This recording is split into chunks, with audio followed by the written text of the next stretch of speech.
நான் எத்தனையோ டைம் வந்து சிக்கன் பிரியாணி, மட்டன் பிரியாணிலாம் ட்ரை பண்ணியிருக்கேன். ஆனால் எனக்கு பெர்ஃபெக்ட்டான டேஸ்ட் வந்து ஒரு தடவை கூட வந்ததே இல்ல. ஒரு தடவை ட்ரை பண்ணும்போதும் ஒரு மாதிரி டேஸ்ட்டில் வந்து வரும். பட் இந்த பிரியாணி வந்து நான் எத்தனை தடவை பண்ணாலும் சேம் டேஸ்ட்டு தான்.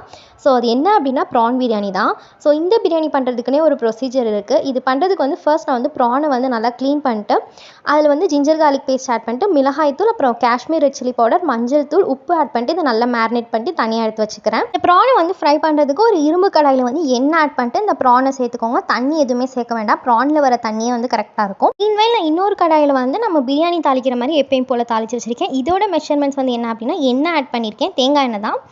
தேங்காய் எண்ணெய் ஆட் பண்ணிட்டு பட்டை, கிராம்பு, ஏலக்காய், பிரியாணி இலை ஆட் பண்ணிட்டு 2 பெரிய வெங்காயம் ஆட் பண்ணிக்கோங்க. அண்ட் 2 தக்காளி நல்லா ஃபைனாக சாப் பண்ணிட்டு சேர்த்துட்டு இது நல்லா மிக்ஸ் ஆனதுக்கப்புறமா ஜிஞ்சர் கார்லிக் பேஸ்ட் ஆட் பண்ணிட்டு மிளகாய்த்தூள், உப்பு சேர்த்து இதை நல்லா மிக்ஸ் பண்ணி விட்டுக்கோங்க. இதில் வந்து நீங்கள் மசாலா சேர்க்கும்போது கொஞ்சம் கேர்ஃபுல்லாகவே சேர்த்துக்கோங்க. ஏன்னா நம்ம ப்ரான்லேயுமே எல்லா மசாலாவும் ஆட் பண்ணுறோம். அண்ட் ரைஸ் வந்து நம்ம தனியாக வேக வச்சு எடுத்துக்கிறோம். ஸோ அதனால் உப்பு, காரம் வந்து நீங்கள் கொஞ்சம் பார்த்தே சேர்த்துக்கோங்க. அண்ட் நெக்ஸ்ட் வந்து புதினா மல்லி ஆட் பண்ணிட்டு 3 டேபிள் ஸ்பூன் தயிர் சேர்த்துருக்கேன். உங்களுக்கு இதுவே புளிப்பு கரெக்டாக இருந்துச்சு அப்படின்னா இதுவே ஓகே. பட் பத்தலை அப்படின்னா எக்ஸ்ட்ரா ஒரே ஒரு லெமன் வந்து புழிஞ்சுக்கோங்க. அப்போனா கரெக்டாக இருக்கும். அண்ட் அவ்வளோதான், நம்மளோட பிரியாணிக்கான தொக்கு ரெடி. இப்போ நம்ம ஃப்ரை பண்ணி வச்சிருந்த ப்ரானே இதில் சேர்த்துட்டு இதை நல்லா மிக்ஸ் பண்ணி விட்டுட்டிங்க அப்படின்னா மெயினான தொக்கு ரெடி. ஸோ இப்போ இந்த தொக்கு வந்து என்னென்னா, நான் ஒரு ஹாஃப் வந்து தனியாக எடுத்து வச்சுக்கிறேன். ஏன்னா நான் இது வந்து தம் பிரியாணி மாதிரி தான் ரெடி பண்ண போகிறேன்.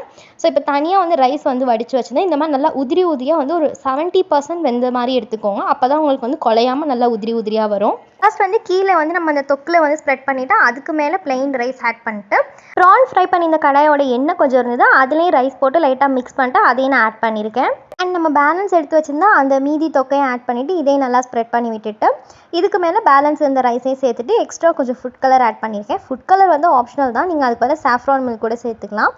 ஸோ அவ்வளோதான். இப்போ இதை க்ளோஸ் பண்ணிட்டு நான் ஒரு தோசை டவாவில் வந்து நல்ல ஒரு ஹை ஃப்ளேமில் 10 மினிட்ஸ் வச்சு இறக்கிட்டிங்க அப்படின்னா சூப்பரான தம் பிரியாணி ரெடி.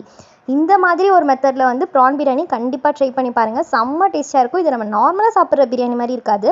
ஏன்னா இது நம்ம ப்ரான்லாம் ஃப்ரை பண்ணி சேர்க்குறனால இது வந்து ஒரு டிஃப்ரெண்ட்டான டேஸ்ட் இருக்கும். இந்த ரெசிபி கண்டிப்பாக ட்ரை பண்ணி பார்த்துட்டு மறக்காமல் ஃபீட்பேக் பண்ணுங்கள். அண்ட் இந்த மாதிரி நிறைய ரெசிபிஸ் தெரிஞ்சுக்கணும் அப்படின்னா என்னோட சேனலில் மறக்காமல் சப்ஸ்கிரைப் பண்ணிட்டு உங்கள் ஃப்ரெண்ட்ஸ் அண்ட் ஃபேமிலிக்கும் ஷேர் பண்ணிட்டு அப்படியே லைக் பண்ணிக்கோங்க.